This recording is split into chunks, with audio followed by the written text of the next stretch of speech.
Shane from Wiser Precision here. Today in this video I'm going to show you guys our BA-7 Sparrow and how to mount it. So I'm going to go over 3 different mounting options for you. Real quick and easy, so let's get into it.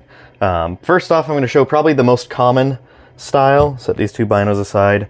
On these EL ranges, we're just going to install over a barrel in front of the bridge. This is probably the most common. So to do that, I'm going to set my binoculars down. I'm going to take the bino adapter, just put those aside so they're out of our way.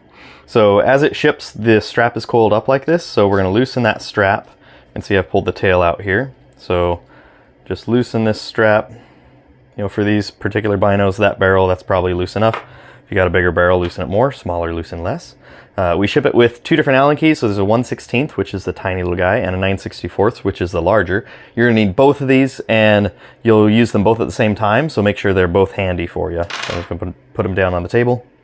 So I want to throw this over, let's just say I want to throw it over the right barrel. Then what I'm going to do, point this towards you so you can see, I'm going to position the foot where it goes kind of in towards the center. That strap looks to be about perfect. So on the strap tension here, when you're first getting started, you want roughly enough room to get a pinky under the strap. You don't want it to be super cinched down. We're going to use the rotating axle to cinch it down. So this strap tension is about perfect right here. I can just about get my pinky under there, so that's great. I'm going to flip this upside down where I have access to the set screw, and then in the front is that axle that tensions it. So from here, I just want to make sure that the tail of the strap isn't hanging out like that. I want it to be tucked up nice and neat and pretty when it's all under tension. So I'm just going to dress that real quick.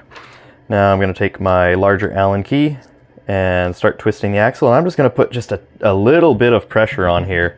I don't want a whole lot of pressure because we're going to need to adjust the bino adapter first. And then again, just barely setting that set screw. We don't need a lot of tension right now. So now what we need to do is we need to set the interpupillary distance for our eyes, so adjusting the width between our 2 eyes. I know I have a narrow IPD, so I'm going to rotate this out. I'm setting the gap to my eyes. So this is about perfect for me. Now what I'm going to do is I'll look at the levelness of the plane of this foot between the center lines of the 2 eyes. So I'm going to twist it here where I can actually see. I'm rotating, adjusting, I'll show you. So now this foot is about level with the eyepieces. Throw that up. Yep, that gap is still good. Now I'll flip it back upside down where I have access to the set screw again. This is where you'll use both Allen keys at the same time. So to do this, I just like to hold the bino in my left hand, and I'll apply pressure with my thumb to this hole, and that keeps it right where it's at. I'll loosen that set screw. It hasn't moved on me, and actually I took this Allen key out, but I really should just leave it in there. Then we'll take our larger Allen key, put a little pressure on that bino adapter, and you don't need to do a ton of pressure. I mean, you can see I'm just with my thumb, I'm not really reefing on it. And while that's tight, I'm just going to tension that Allen key. So maybe I'll flip this up and you guys might get a better view of how I'm doing that. Pull the Allen keys out, double check our IPD. Looks like we're pretty good. Gap's feeling good, that's about level. So that's probably your most common install. Next install is, say that you have a pair of binos like these tracks, and they've got a bridge that's about center of mass on this thing, and you want to get a more balanced bino mounting position. So with our split strap, if you watch our overview video, you saw that this strap is pretty unique. We've got this slit cut in it. So what I'm going to do now, take that, imagine you just pulled this out of the package, it's all coiled up. I'm going to loosen this quite a lot, just leave myself a little tail right here to grab. Now what I'm going to do is open this strap. Let's say I'm going to install on the left side this time. So first I'm going to put the front half of that strap over the objective. The second half of the strap goes over the eyepiece. Now you can see we're spanning the eyepiece and our objective. So now what I'm going to do is we have quite a lot of slack. So I'm just going to put this down on the table, start pulling out some of that slack with the tail here. Now you do need to, with most binos, there's going to be a relatively tight gap between your focus wheel and the barrel. So I'm just going to feed this through. That strap is about, was it 15 thousandths of an inch thick or something around there. So super thin, so you should be able to slide in between there, no problem. we've got that slid in. I'm going to start pulling the strap to get the bino positioned. Getting a lot closer here. Let's see, I think I've got just a little too much slack in this. I'm going to pull some of that out. Okay, now we've got this tail floating all ugly here. I don't like that, so just like the other one, I'm going to dress this. So I'm sliding this underneath the rear half of that strap.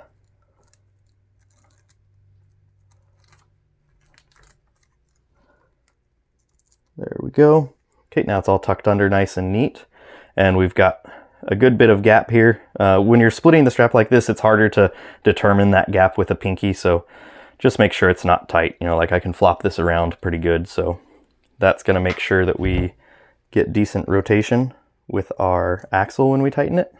So we're going to tighten that up, and not super tight. Again, we want it loose enough that we can move it around. Just barely set that set screw.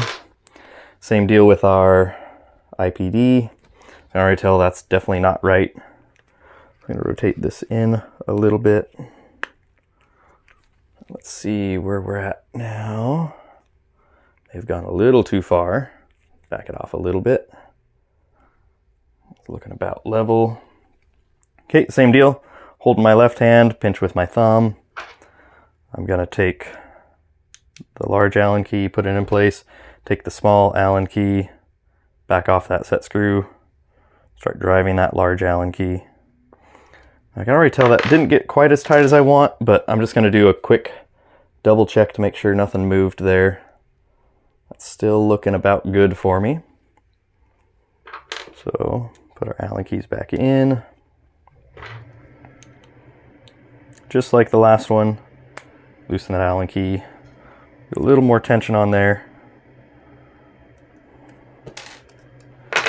That I'm super happy with. That's very tight. And our IPD still looks pretty good. So there's the two probably most common methods. The third one I'm going to demonstrate on these NLs.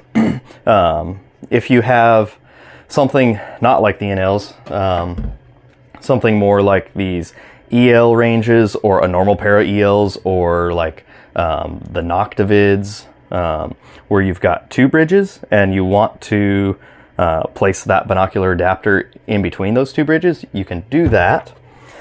And how you would do that is we'll loosen this strap, and we're going to pull the strap all the way out. So the tail is completely loose. Then what you would do, if you imagine that there's another bridge here, you would feed the tail through that bridge. Slip this around so you can see. Now we'll feed this tail in between the black anodized body and that little stainless steel pin right there. So feeding through there. And then actually, before I put that in there, I don't know how well it's going to show up on the video, but there's this axle in here, and that axle has a slit that the strap feeds through. So you'll first go behind that stainless steel pin, and then you'll feed into the axle. So just like that, now you can see the tail's pulled through. And then it would be the same process as the others. You'll pull out that slack, leave about enough room to get a pinky in there, dress your little tail so it tightens up pretty, and then go through the same tensioning process as the others. So there's 3 different methods there to get 3 different results to fit various different binoculars and balance on your various different binoculars with our BA-7 Sparrow bino adapter. So thanks for watching.